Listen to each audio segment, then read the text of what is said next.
네, 하나님 말씀은 우리 사도행전 10장 우리 44절부터 우리 48절에 있는 말씀입니다. 사도행전 10장 44절에서 48절에 있는 말씀입니다. 베드로가 이 말을 할 때에 성령이 말씀 듣는 모든 사람에게 내려오시니 베드로와 함께 온 할례 받은 신자들이 이방인들에게도 성령 부어주심으로 말미암아 놀라니 이는 방언을 말하며 하나님 높임을 들음이러라. 이에 베드로가 이르되 이 사람들이 우리와 같이 성령을 받았으니 누가 능히 물로 세례 베품을 금하리요 하고 명하여 예수 그리스도의 이름으로 세례를 베풀라 하니라.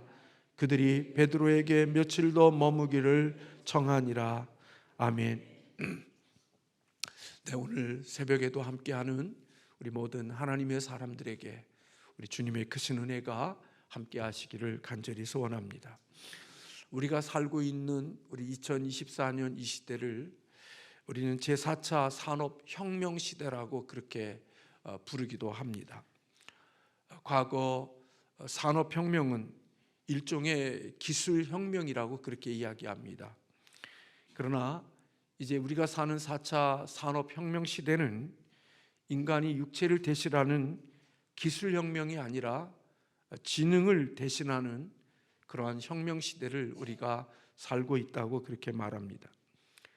그래서 저나 여러분이 알고 있지만 우리가 사는 이 시대는 과거에 우리가 경험해 보지 못한 인공지능의 어떤 발전으로 인하여서 우리는 최고의 편리성과 그리고 우리의 필요한 것들을 공급받는 그런 시대를 살고 있습니다.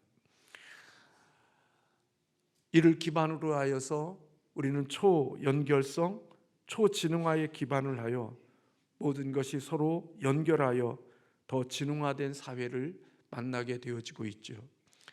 사람들이 언제 어디서든지 내가 원하는 정보를 쉽게 얻을 수 있는 시대를 살아가고 있습니다. 챗 GPT라는 것을 활용하면 이제는 논문도 쓸 수 있고 설교문도 만들 수 있는, 인간이 만들어내는 것보다도 더 기가 막힌 설교문과 논문들을 만들어낸다는 이런 시대를 살고 있습니다.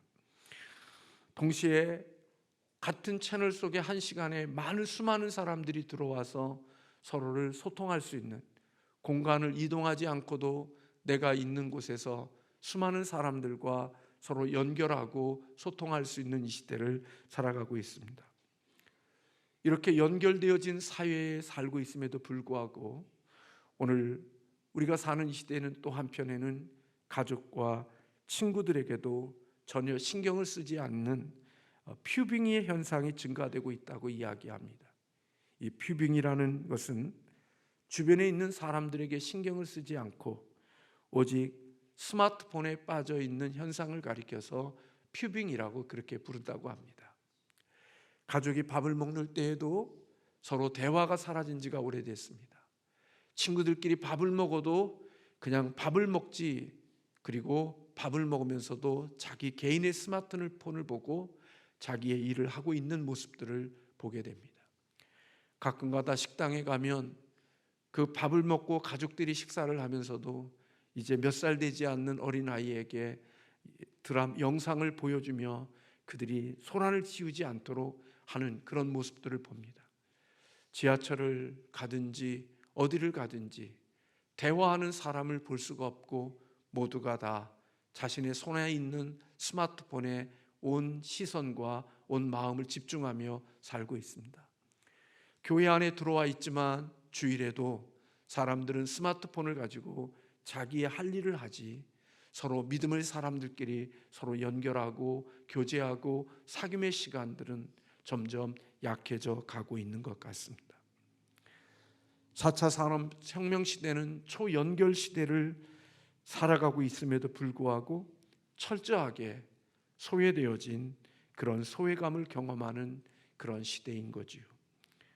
군중 속에 고독을 느낀다고 하나 많은 사람들이 있음에도 불구하고 결국 우리의 마음에는 외롭고 고독함과 소외감이라는 정신질환들을 더 많이 알아가고 있고 그런 것에 시달린다는 이야기를 듣습니다. 정보와 그리고 수많은 기술과 어떤 인간의 이런 정보들이 있지만 그것들이 결국 우리 인간의 내면의 문제를 해결해 주지 못하기 때문에 사실은 소외감, 우울감, 또 우리의 마음에 각종 우리의 마음을 아프게 하는 정신적인 질환이 더 많아진 시대를 살고 있다는 것입니다. 언젠가도 여러분들도 이제는 다 그런 걸 경험하겠지만 식당에 가서도 내가 그릇을 내가 옮기지 않아도 벨 하나 누르면 어떤 내 음식을 기계를 그릇을 넣을 수 있는 그런 사람 같은 것이 쭉 달려와서 내 옆에 딱 서서 그릇을 넣으라고 하는 그런 시대를 살고 있습니다. 얼마나 편리하고 얼마나 좋은 시대를 살고 있는지 모릅니다. 그럼에도 불구하고 이런 편리함과 우리에게 있어서 살아가는 삶에 이런 모습들이 있음에도 불구하고 우리의 인간의 마음은 황폐해져 가고 인간의 마음은 더욱더 외로움으로 가득 채워지는 이 시대를 살고 있다는 것입니다. 오늘 우리가 사는 이 시대는 많은 사람들이 굉장히 예의가 있고 또 품격이 있어서 경계선을 넘지 않아야 한다는 이야기들을 많이 합니다. 선을 넘지 않는 사람이 성공한다는 책까지 제가 봤습니다. 성공하는 사람들의 공통점은 일과 인간관계와 또 삶의 모든 영역 속에서 선을 넘지 않고 분수를 지키는 것이 그것이 바로 성공하는 비결이고 인간관계를 잘 맺어갈 수 있는 비결이라고 이야기합니다. 친구라고 해서 함부로 선을 넘어서는 안 되고 소중한 사람이라고 해서 서로 정해진 경계선을 넘지 말아야 한다고 그렇게 이야기하고 가르칩니다. 굉장히 품격 있고 굉장히 지성인으로 이 땅을 살아가는 그런 모습들이 있는 것 같습니다. 그런데 하나님은 우리에게 이렇게 때때로 많은 사람들이 선을 넘어서는 안 된다고 경계선을 지켜야 한다고 그렇게 이야기함에도 불구하고 오늘 그리스도인들은 때때로 경계선을 넘고 또 선을 넘는 그러한 일들을 행하고 사는 것이 그리스도인인 것 같습니다. 왜 그리스도인들은 그렇게 다른 사람들이 무례하게 여기고 다른 사람들이 그렇게 원치 않는 일임에도 불구하고 오늘 사람들은 경계선을 넘고 선을 넘어가는 것일까요? 코로나 이후에 우리는 그리스도인들이 철저하게 선을 넘지 않아야 된다고 하는 강박관념에 사로잡혀 있음을 우리는 보게 되어집니다. 선을 넘는 사람은 무례한 사람이고 선을 넘는 사람은 마치 이 세상에 지독한 어떤 야만인과 같이 여겨지는 이 시대를 우리가 살고 있습니다. 그리고 우리는 철저하게 그 경계선을 넘을 수 없도록 철저한 그런 모습들을 만들어 놨습니다. 제가 어느 백화점에 가서 옆에 있는 그런 아파트를 바라보니까 완전히 성이더라고요.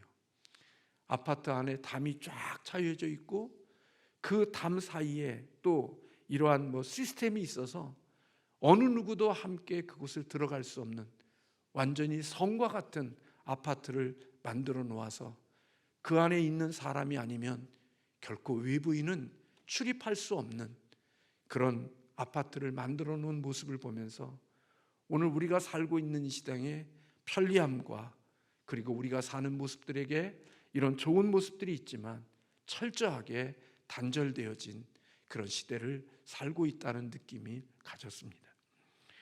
그럼에도 불구하고 오늘 예수 그리스도를 믿는 사람들은 왜 무례하고 또 그리고 야만인처럼 느껴지는 그럼에도 불구하고 경계선을 넘고 또 하나님이 주신 인간이 주시는 그 선들을 넘는 것인가? 오늘 예수님께서는 사도행전 1장 8절 성령이 너희에게 임하시면 너희가 권능을 받고 예루살렘과 유대와 사마리아와 땅끝까지 이르러 내 증인이 되라는 말씀을 주시면서 우리 믿음을 가진 우리 그리스도인들이 내게 정해준 경계선에 머물러 있는 게 아니라 그 경계선을 넘어가는 사람들이 되어질 것임을 우리에게 말씀해 주셨습니다. 우리의 힘이 아닌 성령의 권능으로 경계선을 넘고 선을 넘는 그런 사람들이 되라고 우리에게 명령하셨죠. 왜 우리는 경계선을 넘는 건가요? 왜 무리하다는 소리를 들으면서 또 때로는 우리에게 정말 인격적이고 자존심이 상하는 일들을 겪으면서도 경계선을 넘는 사람들이 되는 건가요? 그것은 우리는 이 땅의 삶이 이 땅의 삶의 전부가 아니라 이 땅의 삶의 뒤에 또 다른 세계가 있음을 믿기 때문인 것입니다.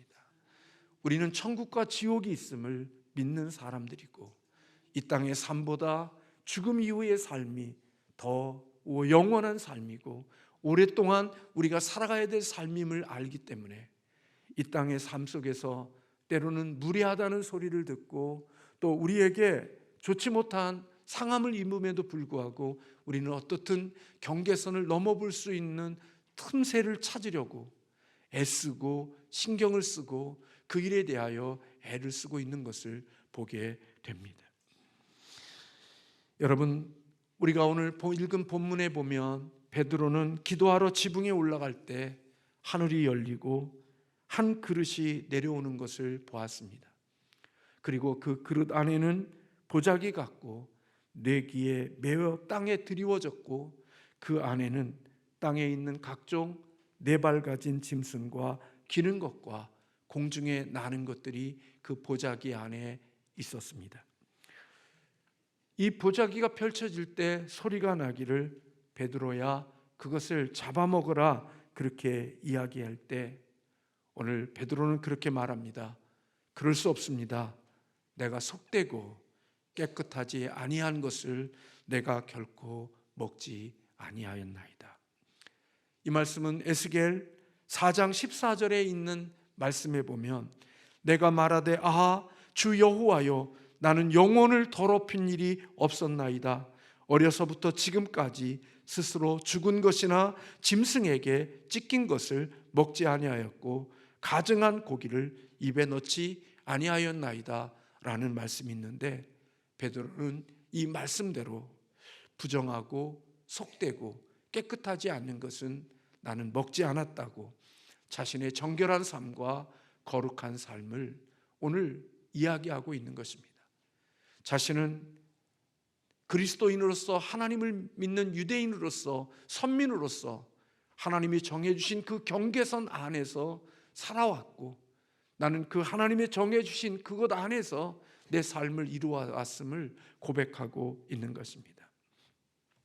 그때 두 번째 소리가 이르기를 하나님께서 깨끗하게 하신 것을 내가 속되다 하지 말라는 말씀이 있었습니다.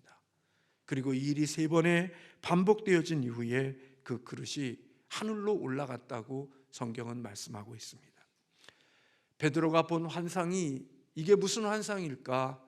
그가 깊이 생각하고 있을 때 우리가 잘 아는 대로 고넬료가 보낸 하인들을 만나게 되어지고 결국 이를 계기를 통하여서 베드로가 이방인인 고넬료의 집에 가게 되어지고 그곳에서 복음을 전하고 그들에게 세례를 베풀고 이방인들에게도 성령이 임하게 되어진다는 사실을 오늘 베드로가 발견하고 목격하게 되어지는 일들이 오늘 우리가 읽은 44절에서 48절에 있는 말씀 속에 기록되어져 있습니다. 여러분, 오늘 우리가 주님께서 베드로에게 이 환상을 보여주신 것은 베드로의 고정관념과 베드로의 가지고 있는 그 경계선, 선민이라는 이스라엘 백성이라고 하는 경계선 속에 갇혀있는 베드로의 생각과 마음을 깨트리시기 위하여 하나님은 베드로에게 이런 환상을 보여주셨고 그 환상을 순종하여 결국은 그는 이방인인 고넬료에게 나아가서 복음을 전하고 이방인 땅에까지 복음이 시작되어지는 역사를 보게 되어진 거지요. 여러분, 우리가 믿고 따르는 예수님은 경계선을 깨트리기를 좋아하셨습니다. 예수님은 선을 넘으신 분이 바로 우리 예수님이십니다. 이 세상을 창조하신 창조주께서 피조물의 모습을 가지고 이 땅에 들어오신 분이 바로 예수님이십니다. 여러분, 그렇겠지만 예수님은 하나님이셨고 그 하나님이 인간의 모습으로 오셨지만 하나님의 그 본성을, 원형을 잃어버리지 않으셨습니다. 그래서 예수님은 하나님이시면서 동시에 인간이셨습니다. 예수님은 늘 틀을 깨트리기를 좋아하셨죠. 예수님은 당시에 종교인들이 생각하는 상식선에서 벗어나는 일들을 우리 주님께서 많이 하셨던 것을 볼 수가 있습니다. 당시 종교인들이 상상할 수 없는 곳에서 사람들을 만나 주셨고, 종교인들이 상상할 수 없는 곳에서 그들과 함께 하셨던 예수님의 모습을 볼 수 있는 것입니다. 요한복음 4장에 보면 예수님께서 사마리아로 지나가셔야 되겠더라 그렇게 말씀하고 있죠. 유대인들은요, 사마리아 성은요, 그들은 이미 혼혈 민족이 되어졌고 그들은 이스라엘의 정체성을 잃어버린 사람들이 사는 땅이기에 그 땅을 지나가지 않고 먼 곳을 돌아서 갔어요. 그런데 예수님은 그 성을, 그 사마리아를 의도적으로 지나가셨죠. 그리고 그곳에서 예수님이 우리가 잘 아는 대로 한 여인을 만나 주시죠. 그리고 그 여인에게 물을 달라고 그러죠. 아니, 당신은 유대인인데 유대인이 어떻게 사마리아 사람에게 말을 거냐고. 그렇게 시작한 대화를 통하여서 예수님은 이 여인과의 귀한 만남을 주셨죠. 이 여인은 자기의 사마리아 성 안에 있는 사람들에게도 서로 관계를 맺을 수 없는 여인이에요. 왜요? 부정한 여인이었고 그가 만난 남편으로 두었던 사람들 중에는 누군가의 여인을 빼앗아서 자기 남편으로 만든 부정한 여인이었기에 그는 그 사회 속에서도 공동체에 들어가지 못하고 가장 더운 뜨거운 그 시간에 물을 길러오는 아픔을 가진 여인이었어요. 그런데 예수님은 그 공동체 속에서도 만나주지 않고 그 공동체 사회 속에도 들어가지 못한 왕따 같은 이 여인을 만나기 위하여 주님은 의도적으로 사마리아 성을 지나가시는 예수님의 모습을 보죠. 그리고 그 예수님을 만난 이 여인이 공동체에 들어가서 이제는 쭈삣쭈삣거리고 눈치 보고 피해 다니던 그가 자신이 만난 예수 그리스도를 소개하는 여인으로 바뀌는 모습을 볼 수가 있습니다.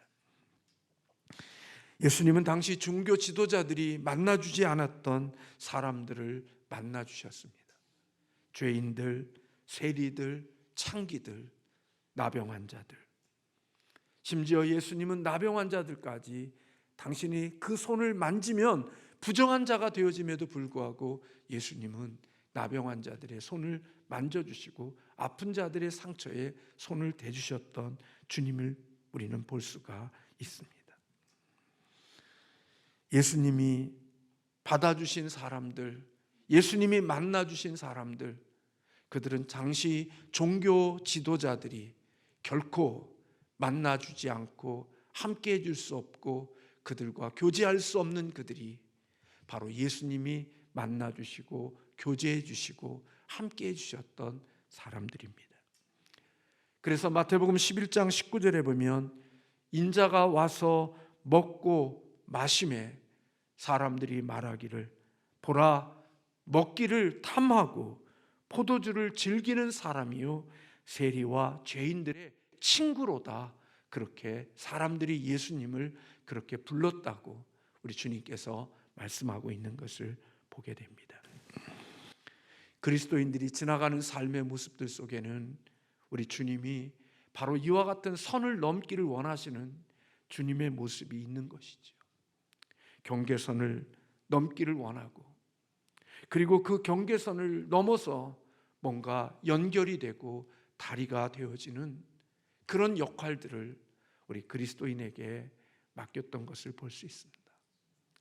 우리가 살아가는 죄인들이기에 어려움이 있습니다. 그것은 배려가 마치 권리가 되어져 버리는 이 세상 속에서 우리는 그 중심을 잡기가 참 쉽지 않습니다. 이 시대를 살아가는 사람들은 배려받으면 그 배려를 배려라고 생각하지 않고 어느 시간이 되어지면 그것이 권리가 되어져 버리는 이런 인간의 죄성을 가진 본능을 가진 우리들이기에 우리가 뭔가를 위해서 경계선을 넘는다는 것이 쉽지가 않습니다. 우리 예배당에 작은 주차장이 있지만 많은 사람들이 주차를 하면서 처음에는 쭈삣쭈삣하지만 나중에 얼마 시간이 지나지 않으면 왜 내 차를 댈 수 있는 공간이 없냐고 따지는 일들이 있게 되어지는 모습들을 보면서 사람들은 배려받음이 오히려 자신의 권리가 되어져 버리는 죄성을 가진 자들이 되어지는 모습들을 보면서 우리는 마음이 다칠 때들이 있습니다.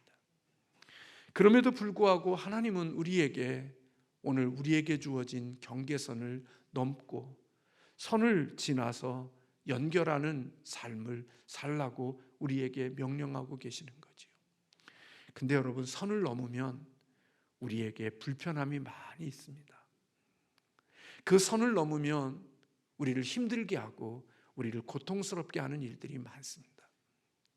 그래서 우리는 언제나 선 안에서 우리끼리 사람들끼리 재밌게 즐기고 우리끼리 누리고 우리끼리 좋아하고 우리들끼리 돌아다니고 그런 것을 좋아하는 것입니다.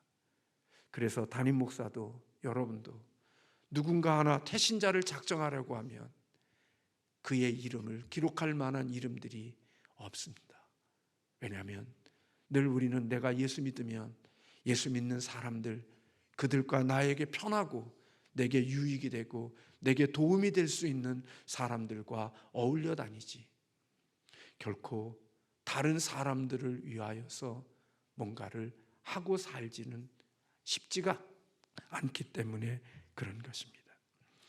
그런데 하나님은 우리에게 하나님을 사랑하고 이웃을 내 몸과 같이 사랑하라고 하는 이 말씀 속에 우리의 정체성을 잃어버리지 않으면서도 누군가와 연결되어 그들을 바꿀 수 있고 그들을 그리스도 안으로 인도해내는 그 일을 우리에게 하라고 우리에게 사명으로 주신 것을 볼 수 있는 거죠.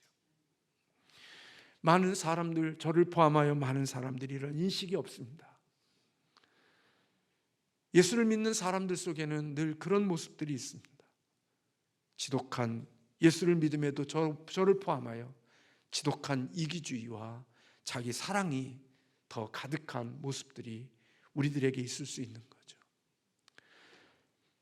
옆에 이음 카페를 열어놨지만 가끔가다 주변에 있는 사람들이 와서 그곳을 이용하면서 교회에서 운영하는 거냐고 그런 이야기를 가끔가다 묻는다고 합니다. 그러면서 교회가 하는데 그런 교회를 하는 그런 거에 대한 뭔가에 대한 이야기들을 한다는 이야기를 듣습니다. 그런데 예수 믿지 않는 사람들은 한 사람도 그런 이야기를 하는 사람이 없는데 교회 다니는 사람이라는 사람들이 그곳에 오면 항상 하는 말들이, 그 뒤에 붙는 말들이 있다는 이야기를 듣습니다. 예수 그리스도를 믿으면서 늘 선을 넘지 않고 가장 안전한 곳에서만 머물러 살아가고 있는 우리들의 모습을 우리 주님은 그렇게 기뻐하지 않을 것 같습니다. 부자와 나사로의 삶 속에서 우리 주님이 우리에게 주시는 교훈이 뭡니까?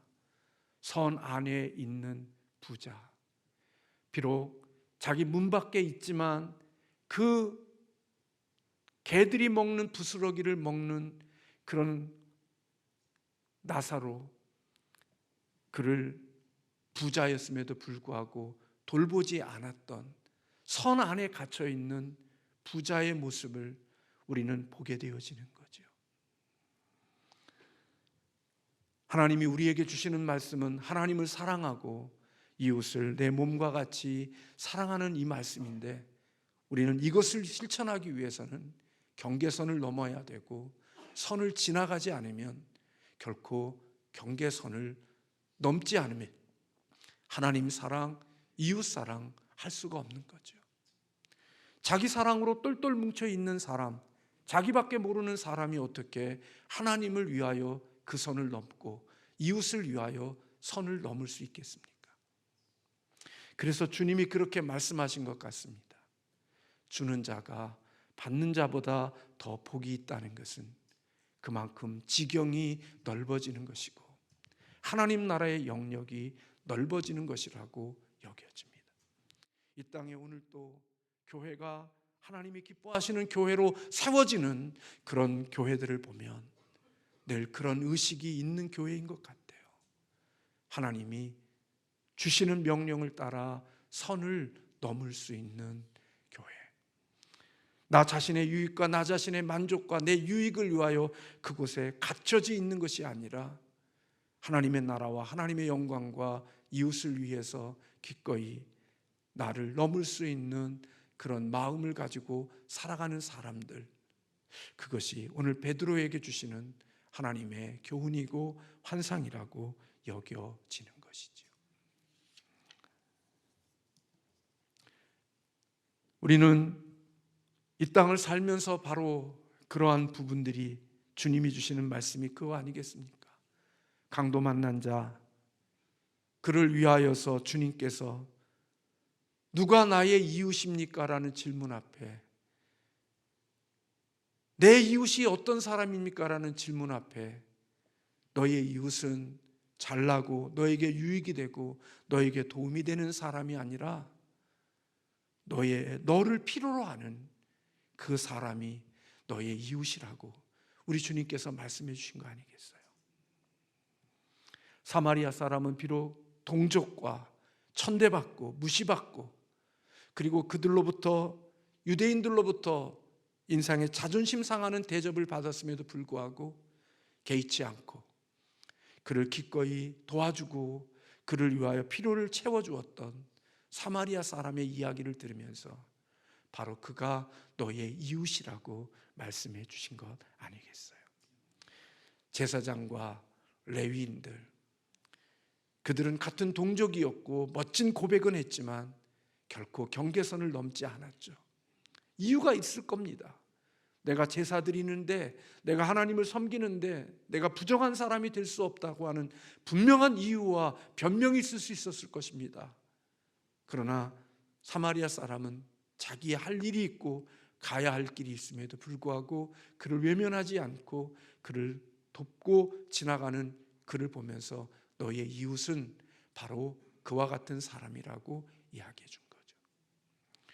오늘 우리는 이것을 잘 못하는 것 같습니다.